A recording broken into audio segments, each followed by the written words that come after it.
6 hormônios que são essenciais no processo de hipertrofia muscular. Eu sou o professor Fábio Sesquim do Viajando pela Fisiologia e hoje eu vou te contar quais são esses 6 hormônios.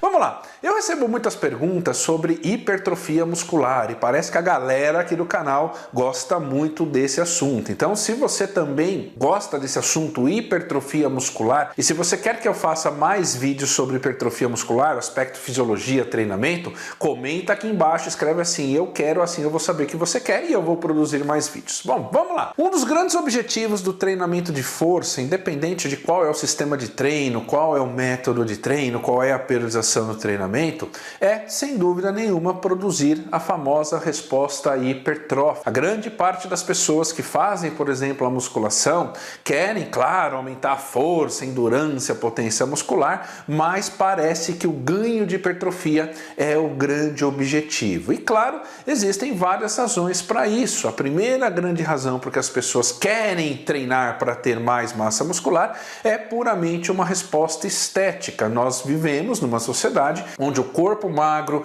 o corpo com definição muscular, parece que é aquele que a nossa sociedade mais aceita e mais quer que as pessoas tenham. E o segundo grande objetivo é que, embora você talvez não saiba disso, é que o ganho de massa muscular não está ligado apenas a benefícios estéticos, mas vários benefícios a nível de saúde, de prevenção de doenças e também de controle de várias doenças. Só citando um exemplo rápido, por exemplo, uma pessoa que tem risco aumentado de desenvolver resistência à insulina ou diabetes tipo 2, ou ainda a pessoa tem diabetes tipo 2 diagnosticada, o treinamento de força faz parte tanto da prevenção quanto do controle de diabetes tipo 2, porque a gente sabe que o músculo esquelético é o tecido do corpo humano que tem maior capacidade de regularizar a glicemia e, portanto, controlar a doença ou prevenir a doença. Nesse sentido, obviamente, quanto mais massa muscular o indivíduo tiver, maior vai ser a capacidade fisiológica de manter a homeostase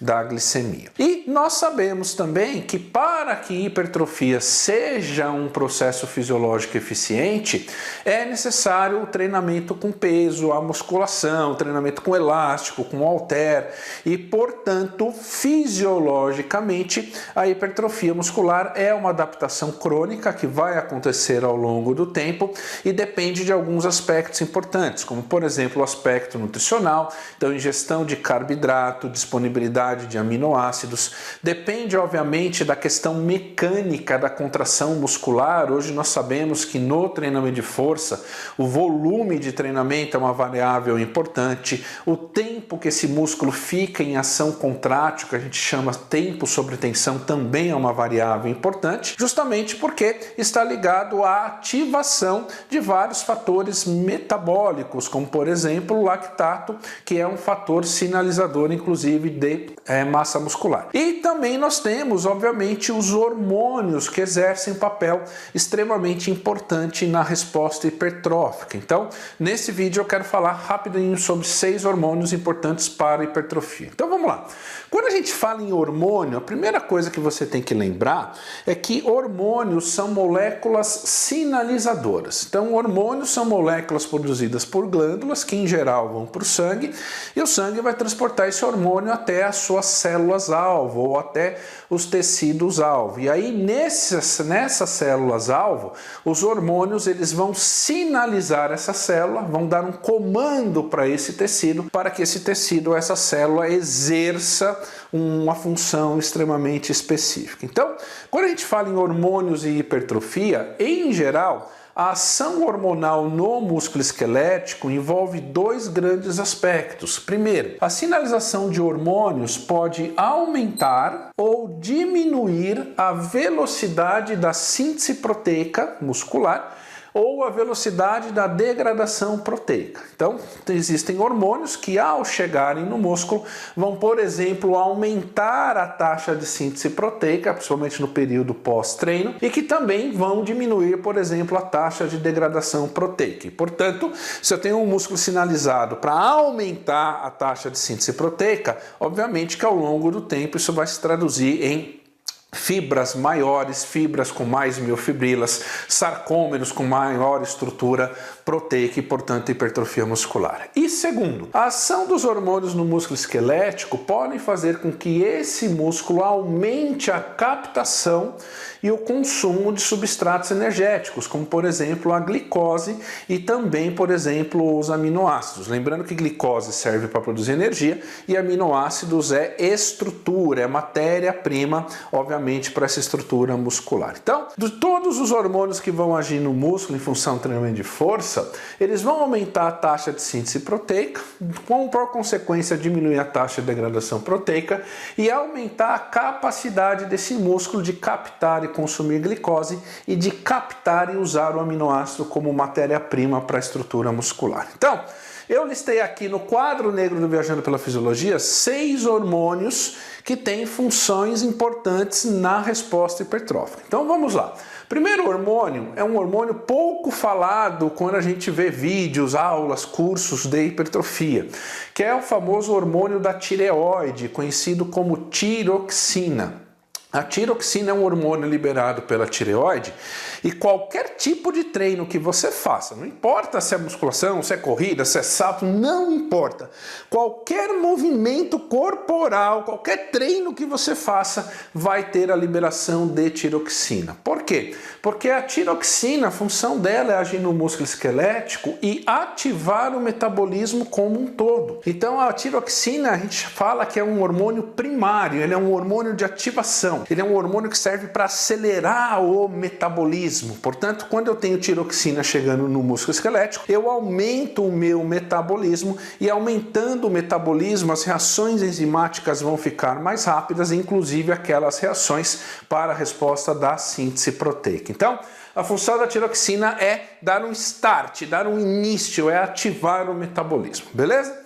Segundo hormônio, é talvez o hormônio mais conhecido de todos quando o assunto é hipertrofia, que é o famoso hormônio do crescimento, o famoso GH. E o GH ele é um hormônio, ele tem múltiplas funções no corpo humano e uma dessas funções é potencializar o aumento da taxa de síntese proteica. E como que o GH faz isso? O GH, quando ele age diretamente no músculo esquelético, ele aumenta a captação de aminoácidos pelo músculo esquelético. Então, não adianta eu treinar e, obviamente, eu ter um aspecto nutricional ou suplementar muito baixo de aminoácidos. Aminoácidos são matéria-prima para a hipertrofia muscular. Então eu preciso disponibilizar esses aminoácidos através da dieta ou através de suplementos, mas esses aminoácidos eles são importantes lá dentro da célula muscular.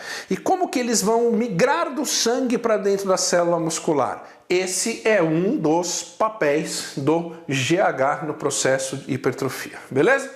Vamos lá, terceiro hormônio, que é um hormônio muito bacana chamado IGF-1, que é o fator de crescimento similar à insulina. Então o IGF-1 ele é um hormônio derivado do GH. Funciona assim, a hipófise libera o GH vai para o sangue e parte do GH vai agir no fígado.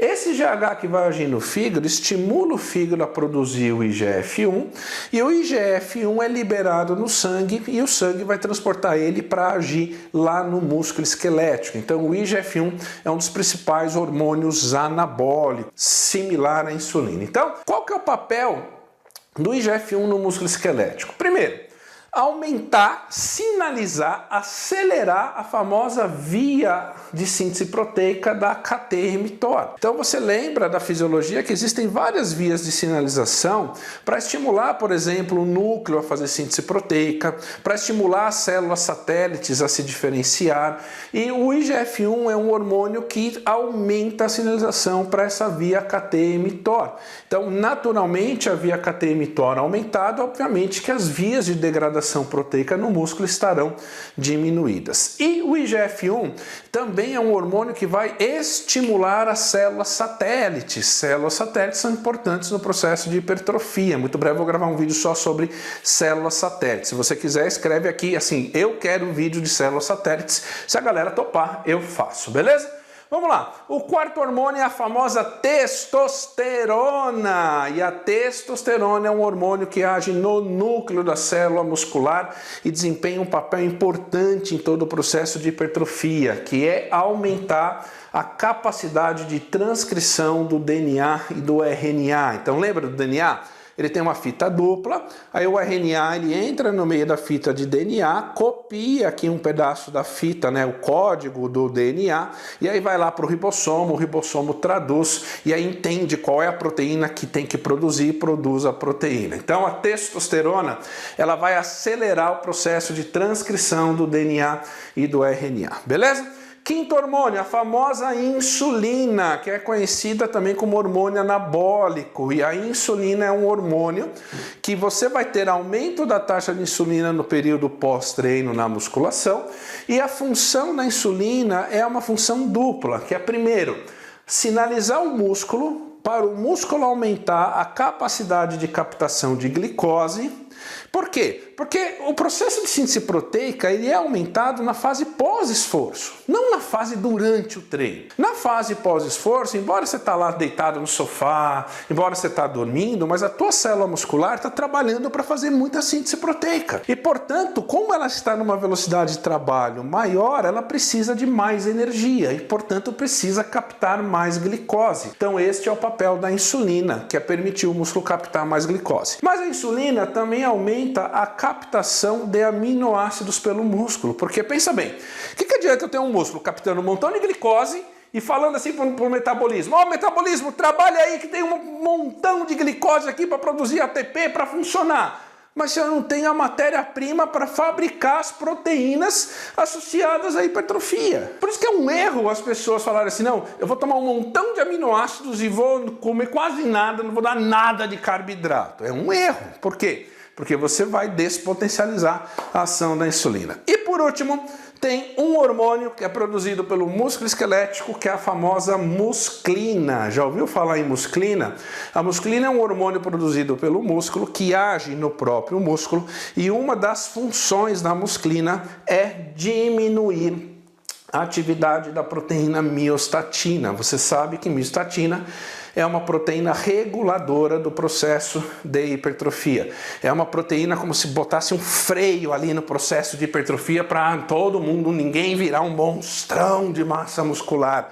Então a função da musclina é diminuir a ação da miostatina, principalmente no período pós-esforço, para potencializar a ação da síntese proteica. Então, claro que existem outros hormônios que atuam dentro do processo de hipertrofia, eu te mostrei aqui os 6 principais. Gostou desse vídeo? Se você gostou desse vídeo, por favor, deixe o seu like e compartilhe, porque assim o YouTube entende que o vídeo foi legal, que a galera gostou, e aí vai compartilhar com mais pessoas, beleza? E se você não está inscrito no canal, se inscreva, ative o sininho de notificação, porque o meu objetivo é chegar a 200 mil inscritos até o final de 2022, e se eu não conseguir isso, cara, em 2022 eu não vou gravar mais vídeos para o YouTube, beleza? Então, ó, também estou deixando, se você é como eu, um apaixonado pela fisiologia do exercício, estou deixando aqui, ó, o link na descrição de um vídeo, de uma videoaula chamada Hormônios, Emagrecimento e Treinamento, onde eu te mostro os hormônios descobertos desde o ano 2000 até 2022 que potencializam o emagrecimento. E tem um desconto lá de 50% para você, para adquirir essa videoaula com certificação de 6 horas. Então clica agora no link para você conhecer essa videoaula, beleza? Então tamo junto, um grande abraço e até o próximo vídeo.